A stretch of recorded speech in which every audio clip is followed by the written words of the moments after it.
Stoicism is one of the most practical philosophies from the ancient world, and as such, means that it can fit snugly into our daily lives to help us live more happily and more resiliently. The Stoics themselves stitched the philosophy into their daily routine. Marcus Aurelius had his journal and deliberately avoided the overindulgence of comfort, and Seneca the Younger made a habit of reflecting on the day's events after his wife had gone to bed at the end of each day. Here are some of the ways we can create a nightly Stoic routine to constructively end each day. Reflect on the day's events. One of the most descriptive accounts of an ancient Stoic's nightly practice comes from one of Seneca's letters to his friend Lucilius. In the letter, titled On the Philosopher's Seclusion, Seneca sheds light on his own personal practice of reflection and how it can benefit others.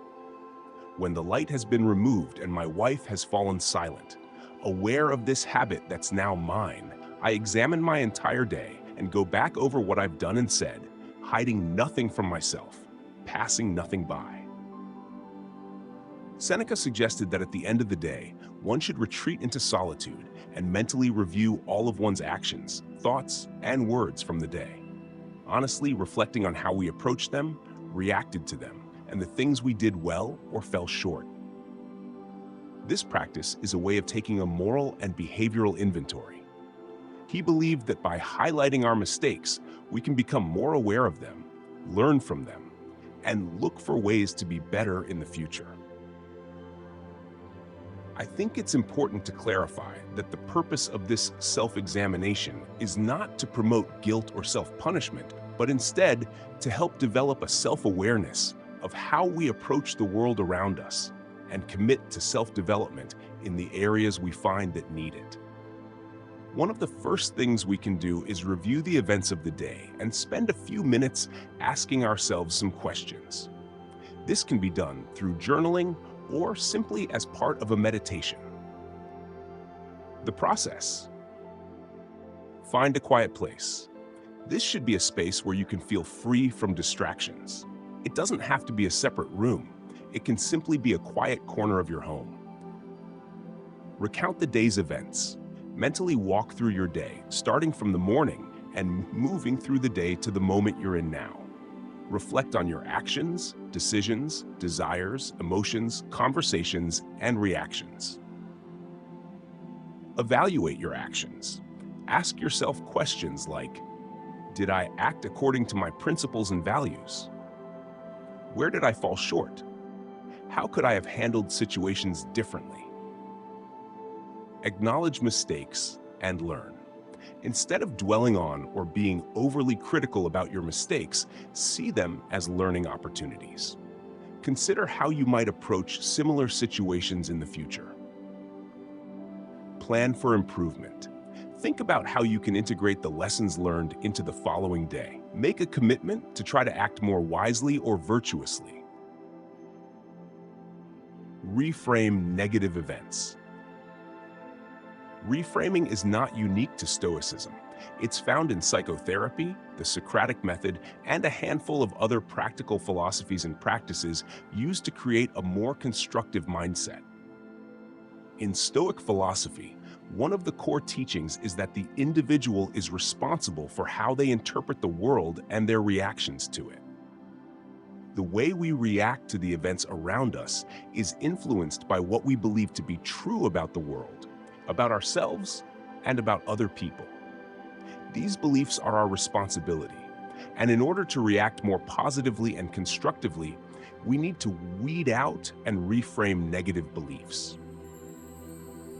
For our Stoic practice, an evening can include reflecting on any challenges or negative interactions that occurred throughout the day.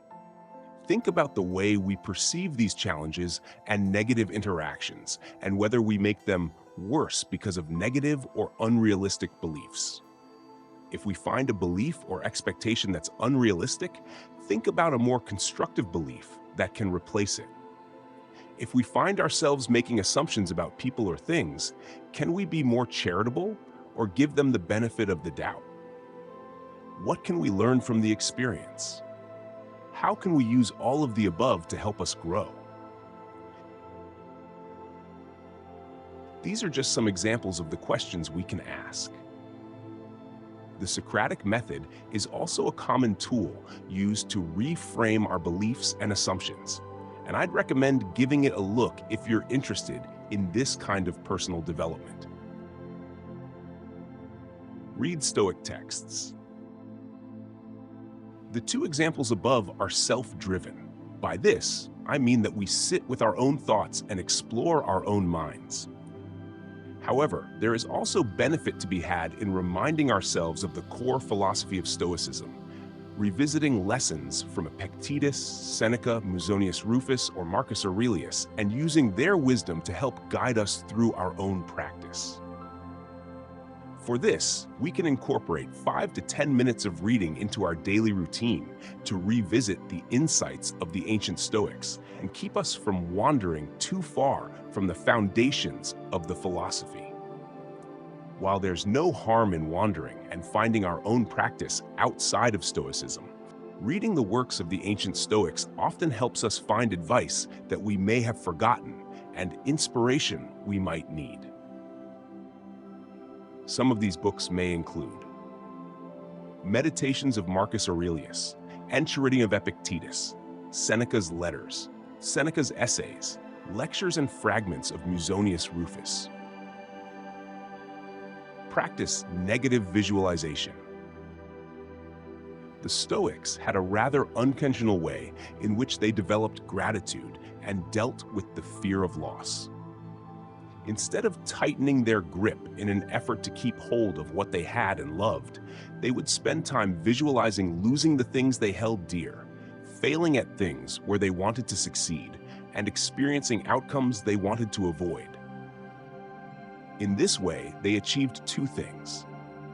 The visualization of loss helped them develop a feeling of gratitude for the things they had. Knowing that one day it will be gone, be it a person or a possession, makes us appreciate the thing while we have it. By imagining loss, we lessen our fear of it. When we put ourselves in a state of mind of loss, we often find that, while we will feel grief and pain, we will ultimately be okay. The grief and pain simply mean that we value what we have, further developing our feelings of gratitude. For our evening Stoic practice, we can reflect on: how would I feel if I lost a loved one, a possession, or a certain circumstance? Am I taking these things for granted? This isn't meant to be morbid, but rather a tool to appreciate the present moment and the blessings currently in your life. Prepare for tomorrow. To round out our evening practice, we can prepare for the day to come. We can look to tomorrow and decide in advance how we want to approach the day, what virtues we'd like to embody, and how we can build upon how we've behaved in the past. We might have a meeting, a birthday party, an anniversary, a sports game, or any number of life events that provide us with an opportunity to behave in alignment with our values. Or we may have a challenge on the horizon that will test our patience, our willpower, or our integrity. The Stoics believed in being mentally prepared for challenges, and to this end, we can consider questions like: what potential challenges might I face tomorrow? How are these challenges similar to challenges I've faced in the past, and can I approach them differently? How can I best approach them with virtue and wisdom?